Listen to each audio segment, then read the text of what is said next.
Hi, everyone. It's great to be here. And just wanted to talk to you about my journey at Conde Nast. I've been there for about 2.5 years now. And when I joined, they were in the middle of a major digital transformation. I don't know why that happened, but this is a video of their transformation. Vanity Fair's Wired magazine. Bon appetit. Let's do this. Let's do this. In a sense, Teen Vogue has seized the moment. The Webby winner in social education and discovery is Teen Vogue. Well, Allure magazine says it will stop using the word anti-aging, saying anti-aging implies that growing older is a condition we need to battle instead of embracing. GQ posted an article calling Warby Parker the Netflix of eyewear. We had a wait list of 20,000 customers. Check it out! Bon Appetit magazine's new edition celebrates the contribution that children of immigrants make to America's food scene. If you're going to make a statement, you have to make a sacrifice.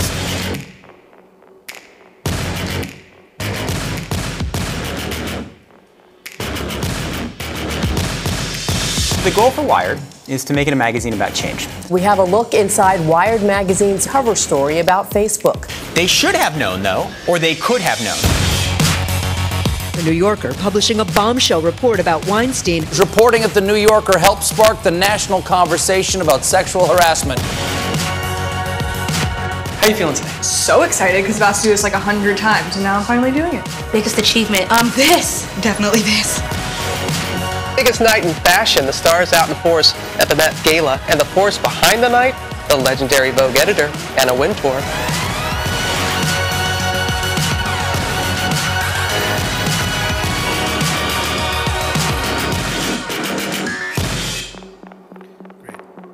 That was much better than my introduction, but as you can see, there are 22 brands. And my job is to bring it all together and look at it through the lens of audiences and how we can engage with these audiences and bring it all together. And all of these brands, I was just talking to someone earlier, are personality driven. They're legendary personalities that they kind of keep their data within themselves. And my job was to come in and bring all the data together and make it all work in a unified way with the audience at the center. So ultimately, these brands connect with audiences and bringing it all together. And it's a 125-year-old company. They think very differently. Give you a very simple example. When I came into this company, I said, I have great models. This is my view of a model. This is like code, graphs, information.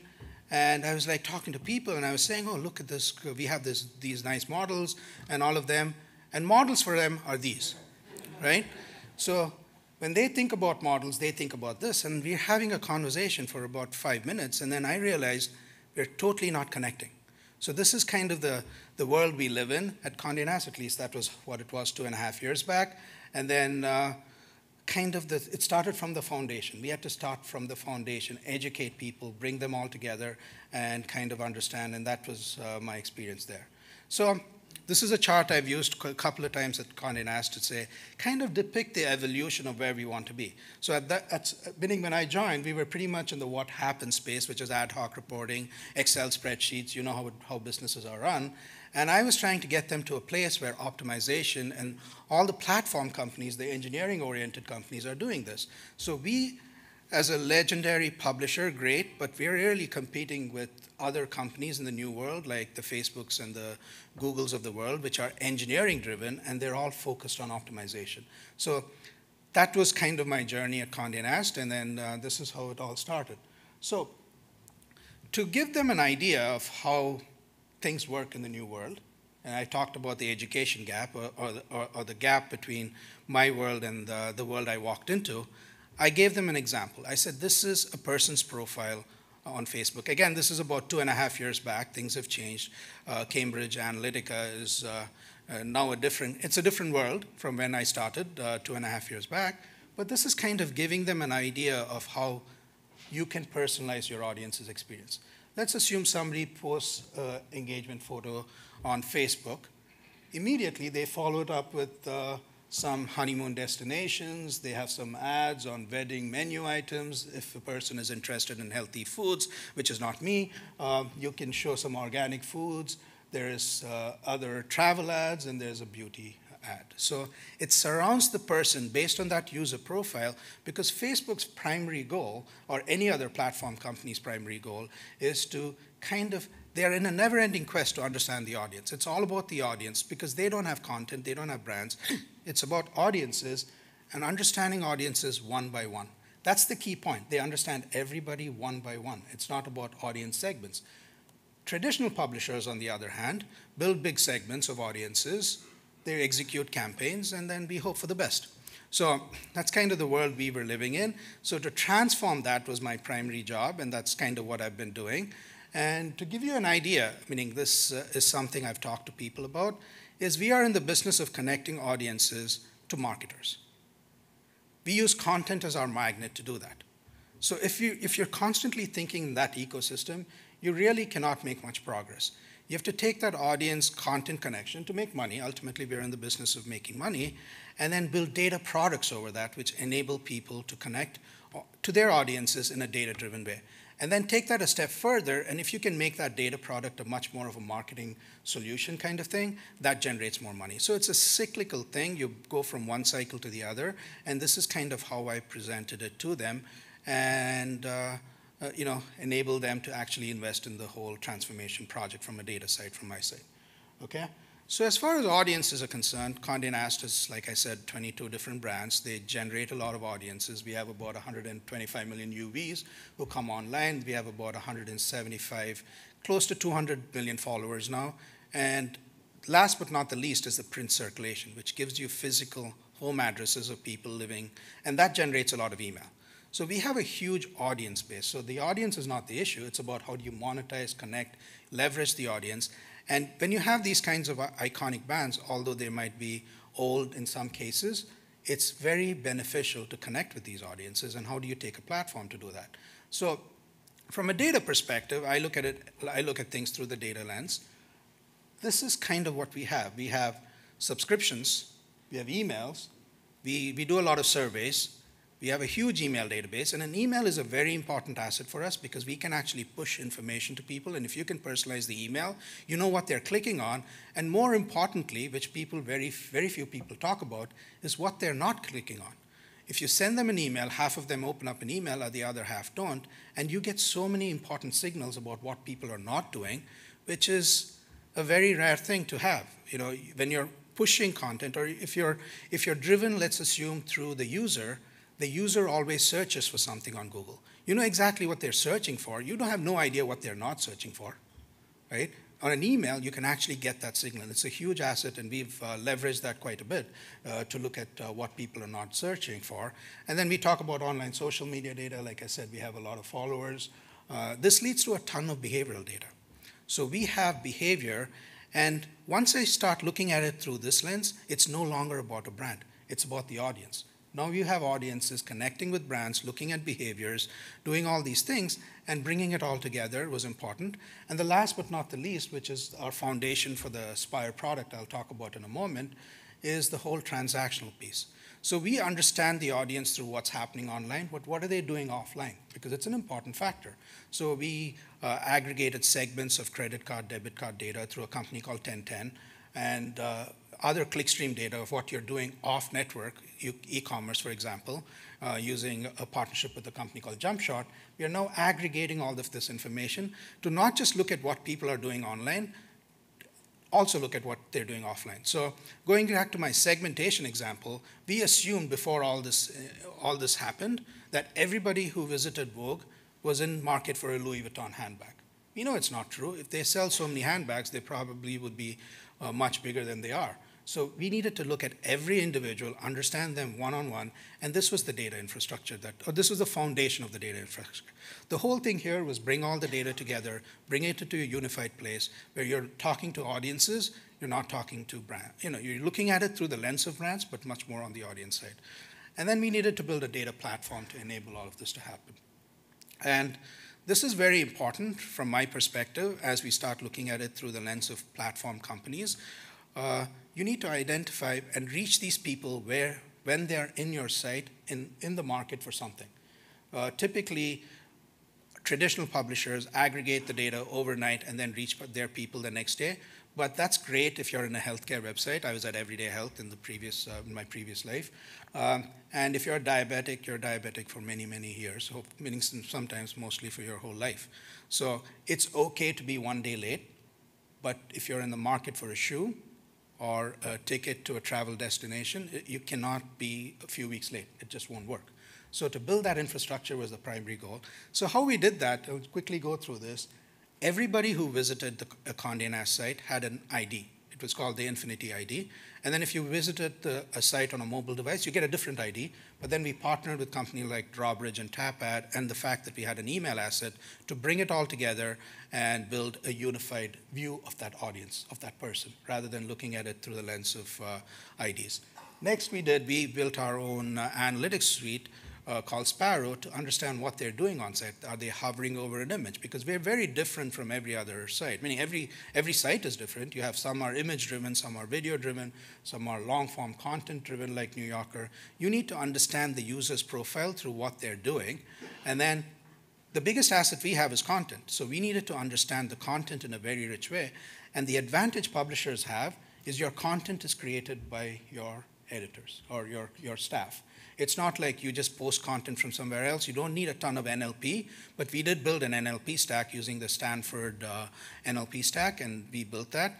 So the idea was to understand the content through our lens. So to look at a person through the lens of what content they're consuming. And then we took all of this data and engaged at real time using a system called 4D. And this is so critical because, like I said earlier, to engage with a customer when they're in the session or an audience when they're in a session is so important. You cannot wait a week to do that. So we built our own real-time thing. So this was literally live on the site. When you're actually going through a session, you can engage. And Spire is all the transactional data we added to it. So we built one unified way as a person coming to our site and engaging with our platform.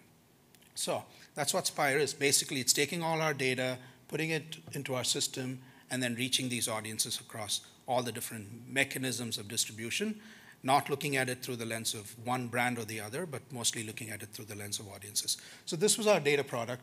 I'll quickly give you an example of this. We partnered with a microprocessor company to build content.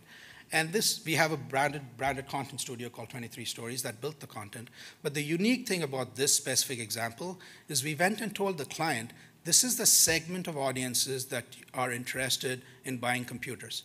Typically, they would have gone to Wired and Ars Technica. We said, no, that's not the right place. You should find people in Bonap and Epicurious because they are foodies, young people who want these fancy computers, which are music-driven, and they need a specific kind of message, which is very different from what we would have default built. And to give you an example... My name is Lindsay Scott. I'm an actress and coder, but I also do modeling. A lot of people wonder how I could do both acting and coding, but both use the creative parts of my mind. When I'm acting, I'm always on the go, and it's important to always be connected so I won't miss whatever opportunity comes my way. At home, I'm able to do app development work for clients, and when I use a device every day, I want it to perform well, I want no crashes, no freezes, and, I want it to look good too. I love teaching kids to code. I go in my octopus onesie, and I show them all sorts of new and exciting technologies so that they can see that no matter who you are, what you look like, that there are people out there that they can be inspired by and look up. So you get the idea. So the idea there for me was... we found that talent based on audience insights as to what the audiences want to buy. And the result of this was about 30% increase in sales. The other thing I wanted to quickly touch on is social media, right? I mentioned we have about 190 or whatever that number is today. I don't know the exact number. I haven't looked at the dashboard yet. But we have over 175 million social media followers. How do we leverage that asset? These companies have so many APIs and so much technology to enable you to reach them. We acquired a company called CitizenNet. And what CitizenNet does is it's aggregated over 800 million social media profiles, everything from the public domain, no PII, none of that stuff. And it's built segments of audiences and their interests based on what they're looking at. So for example, I can pick any brand and look at what exactly that brand is looking for. And like I explained earlier, we've built segments of these audiences internally. So if we combine these two audiences, we can now perform better and reach these people wherever they are. Because even though Conde Nast Hall has all these unique visitors, it doesn't have all of them all the time. They're all over the place. And a lot of them are on social media quite a bit. So how do we leverage that? And to give you a quick example, this was a unit that we built for a cruise company. Again, we built a segment of audiences who are interested in a cruise. We reached them through a New Yorker post and said, if you're interested in a cruise, hit the submit button. Gave them the terms and conditions, clearly told them that their email is going to be shared with the advertiser, so it's very clear for them. And then when they hit that submit button, the email was captured and it's available for CRM and reaching out to them because Facebook has their email. So we're actually leveraging an asset that they have through the connection we have with our audiences, so we have the right to reach these people. So the idea being, a person who cannot reach this audience will never get this asset or never have the capability to do this, but if you did, you can then leverage social media and their assets to make it a much more seamless thing. We have the email too, but it's a lot harder to pop something up and have them fill it. Just hit a submit button and you'll be able to do that. And this specific campaign for us, for them, for the customer, its performance was like 10, 15 times better than anything they can ever imagine. So the idea is combining the assets, bringing it all together, and providing solutions to the marketer, right? And all of this is available in dashboards. So we gave our customers the insights. So what Spire, fundamentally, it's a targeting, optimization, and insights platform. We gave it all to them in a dashboard that enabled them to use, and they have access to information in real time. And by real time, I mean like 1 day late, but that's close enough to real time. So then we built this foundation of data, like I said, it's all bringing all the data together, and then we started building tools on this. So this is, I'll quickly go through this. This is a core, the video didn't work, but the idea was there, I'll try and explain a video. But the idea was we used computer vision to find audiences when they are actually on a runway, for example. They look at the dresses, it captures all that information, puts it in a database. If they're wearing a certain shoe, it puts that in a database. It basically takes all the images and videos and breaks it down into subparts and puts it in a database. So that, we use Google's TensorFlow, which is an available tool for everyone to use. It's just building on top of that, so it's not a lot of heavy lifting by us. They've done the work. We're just leveraging that. And we put that all in an API kind of platform, and this was important. This was a major change event that happened last year for us. We took all the tools that we built, we put it in a core platform like this, and we ran a hackathon. So when I say hackathon, it was like editorial staff, it's salespeople, it's marketing people, all together for 3 days, locked in a room, which was probably not fun for them, but bringing them all together and build solutions. There's one team that won, good for them. But the idea was they were now talking data. All these people are now talking data, which again, they never did in the past. And now they're all building KPIs. And the result of that is something like this. I don't know if this will play, but I'll try. Last time I tried, it didn't work. Is there a video in there? There is. Yeah, let me see if I can play it. Oh, there you go. So, again, the result of this kind of hackathon is people coming to us and saying, I need all my data in one place where I can click and interact. And as you can see, every brand out there, they have KPIs, the time spent, the consumer marketing KPIs, which is how many subscriptions you have. All of this information fully visible to every brand so they can look at other brands and look at their performance. And this kind of dashboard enables them to look at information on a daily basis. And this was something that would have never happened before. Right? Like I said, they didn't even know what models are. And now they're all talking regression models and random forest things, and all these editorial staff are talking this kind of stuff, primarily because you gave them exposure to all of this information. So this is, again, like I said, it's one dashboard. There are many of these things that they actually have data in their fingertips all the time. And quickly changing gears here, because I know we are running out of time. All those images that I talked about in the computer vision process that we built it as recommendations for people to interact with. So now they have shoes that they've looked at as recommendations in the GQ website. And why is this important? This increases the value of your content. It's no longer about page views and images and impressions. It's also about actually monetizing it using e-commerce. Huge, huge win for us. In this case, we literally made our mobile sites much more purchase friendly or e-commerce friendly, where people can just go through this and actually buy stuff immediately, right there. So this changes the whole equation. The editorial staff are extremely happy with this because now their content can be then matched using technology to actual products which can be sold right there. So that changes the whole thing. This is another example where it was called content personalization, which is this person obviously likes pasta, and there's a lot of pasta recipes there. And the idea is bring it all together. And if they're traveling to a location, then bring that into the mix, like their Pinehurst, what's an Italian restaurant here, give them recommendations. Again, using email too, because that's a huge, huge value for us. About 50% of our emails are open. That's something I've never seen before. I've been in the email business forever. And that's the power of your brand, the power of your content, bringing it all together, personalizing it, making it actionable for the audience, right? This is another thing we just launched. It's not fully available in all our parts. It's basically bots, again, technologies that are out there. We just leverage it, and it enables us to interact one-on-one with our customers. And this gives us a lot of information about what they're looking for, and also gives them a great user experience. So bringing it all together, technology, data, and making the transformation is clearly what we're working on. Again, like I said, this is fully not live yet, but it's close there. The other thing I wanted to quickly talk about, that's an eyesore, the chart itself, but it's not about endemic things, right? And that's very important for us to look at, because audiences, once you start talking about audiences and people, they have more than just buying shoes or traveling to locations or recipes.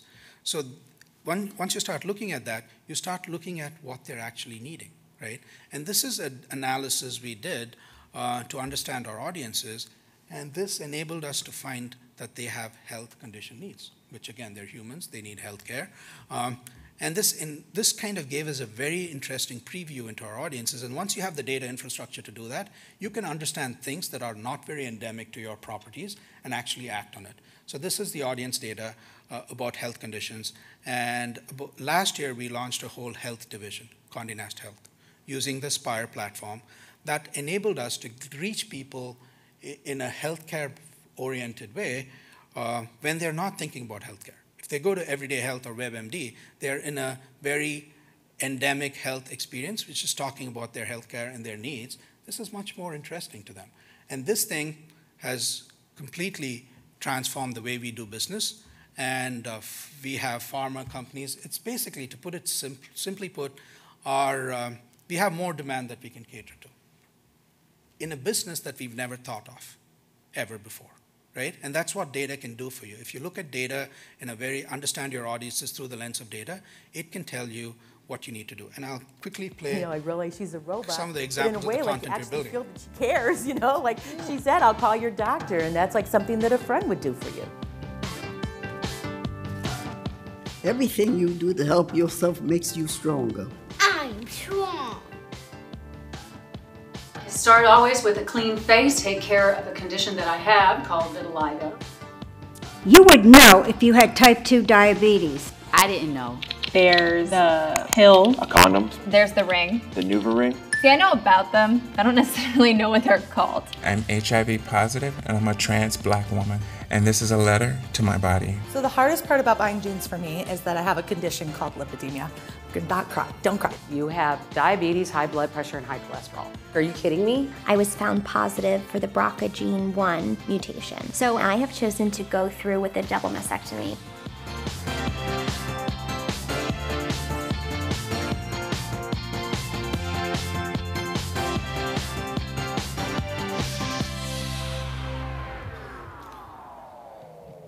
So the unique thing about this is now we've always talked as brands at Conde Nast forever. For the first time, in a product, every brand is building content on health. Now they're talking about audience need, and they no longer worry about the brand. As you saw, different brands were creating health-related content, which they never would have done in the past. This is the first time. Once you show them the data and say, your audiences care about this, can you go build stuff for them because you're making money using this? They all care. And this is the power of data, bringing it all together, showing them what they need to do, and putting it in a format that enables them to understand it, primarily is the transformation we are doing at Conde Nast. And my goal, I didn't build this thing, I took it off another person's presentation, but fundamentally it's all about building a customer data platform. How do you interact with your customer, bringing all the data together, unifying it, building segments and reaching them where they are.